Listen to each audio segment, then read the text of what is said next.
You've probably heard of GameStop and the short squeeze from Wall Street Bets on Reddit, diamond hands and bringing down the suits, but if you think that was crazy, it doesn't compare to the rivalry between Porsche and Volkswagen. This was the mother of all short squeezes, orchestrated by Porsche, who literally made billions of euros in the space of a few days. And you'll be pleased to know that some hedge funds also got knocked out because of Porsche's financial wizardry. But before we get started, we need to get a bit of context. Now, Volkswagen was owned by the German government, and in 1960 it wanted to sell it and put it on the stock market.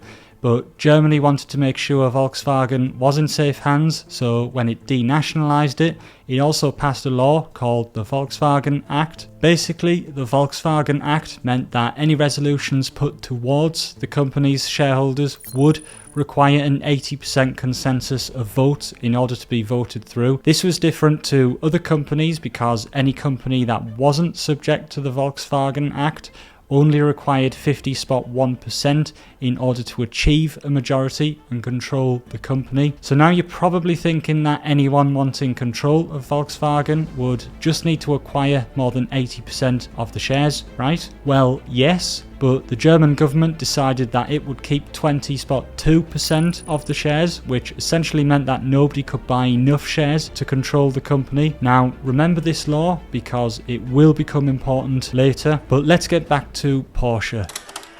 We're what childhood dreams are made of. The original dream.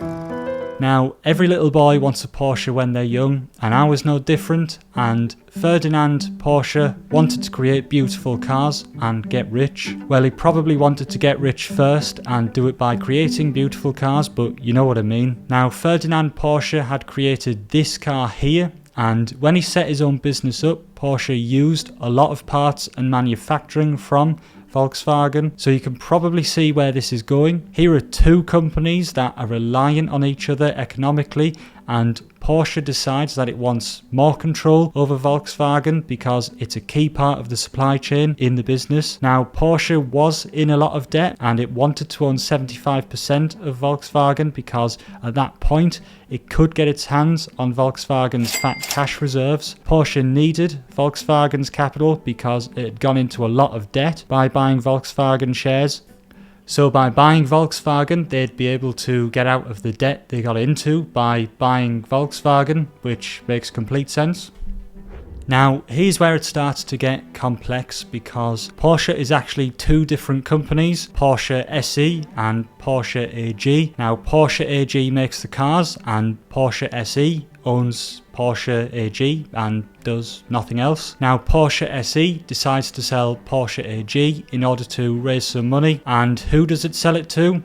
You can probably guess it, it's Volkswagen. So now we have Porsche SE, which has a large shareholding in Volkswagen, which in turn owns Porsche AG. And in early 2007, rumours were circulating around hedge funds that Porsche SE was trying to take over Volkswagen, and in March it crossed the mandatory takeover offer for Volkswagen by going over 30% of total shares. But Porsche said it didn't intend to take the company over, only gain control of the company because of the relationships between them. But by this time, short sellers had started to bet against Volkswagen as Porsche had pushed the price up higher because short sellers believed it was overvalued, and as the price rose throughout 2007, it was shorted even more by hedge funds as the global financial crisis started because hedge funds thought Volkswagen would be in trouble.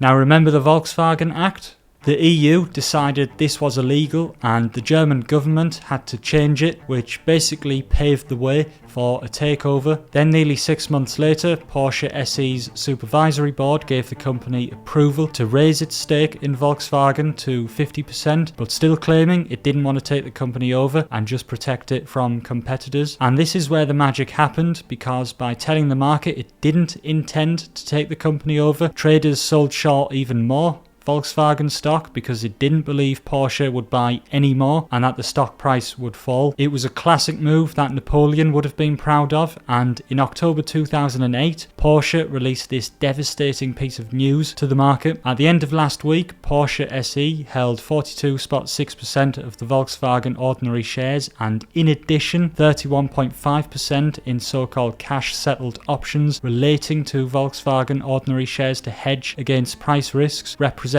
a total of 74.1%. Now, traders realised Porsche intended to buy 75% so he could get access to Volkswagen's capital on the balance sheet, and with the German government's 20% stake, that meant there were less than 6% of shares available for sale, and the short interest, that is the amount of shares that were short sold, was significantly higher. The short interest at the time was double at 12%, and if you don't know what shorting is, now is probably a good time to explain. So now he's going to short the bonds, which means to bet against.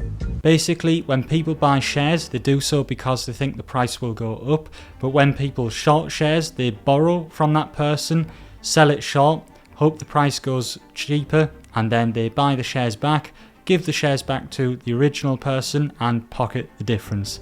That's the idea. The problem is, if those shares go up in price, then the loss is infinite. There's no limit as to how high your stock price can go, and those who were short Volkswagen stock were about to get the absolute pips squeezed out of them. Basically, the 12% of shares that were sold short were fighting for the 6% of shares that were actually available to buy, that weren't owned by Porsche or the German government. So when two people are trying to buy one thing, and if they don't buy it, they're at risk of unlimited loss, well, that's a powder keg, alright. And Porsche really stuck the boot into short sellers here by saying the disclosure should give so-called short sellers, meaning financial institutions which have betted or are still betting on a falling share price in Volkswagen, the opportunity to settle their relevant positions without rush and without facing major risks. What it actually did was create terror, and every short seller of Volkswagen was more scared than Scooby-Doo when he's seen a ghost. There was a huge supply and demand imbalance where demand to buy shares of Volkswagen to close out short positions far outstripped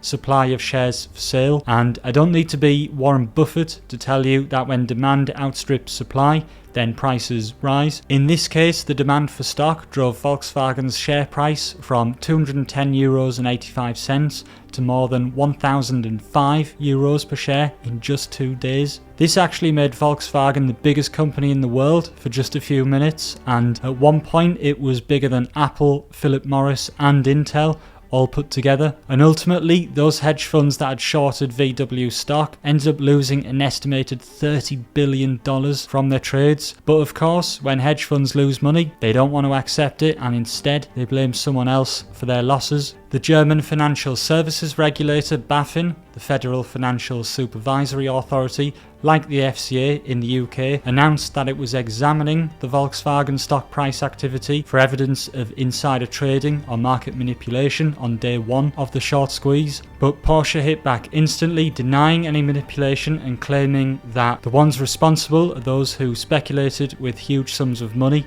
on a falling Volkswagen share price. And on day two of the short squeeze, Porsche unloaded 5% of Volkswagen stock into the spike at prices more than quadruple what they were bought for, and within 4 days the price had fallen 58% from its peak, and a month later it was down 70% from its high. The fallout from this was incredible. I have had hedge fund managers literally in tears on the phone, said one London-based analyst on the 29th, and other hedge fund managers compared the Porsche disclosure to a nuclear bomb going off in our faces. Another guy said it was one of the most painful days in my career, who told the Financial Times this 10 years later. Shorting is a great way to make money on stocks going down, and if you're a retail client, you can't go into negative equity, but if you are a professional trader, then you waive that right, and your losses on any shorts are potentially unlimited. So be careful and check out my next video. Hopefully you like it, and I'll see you in the next one.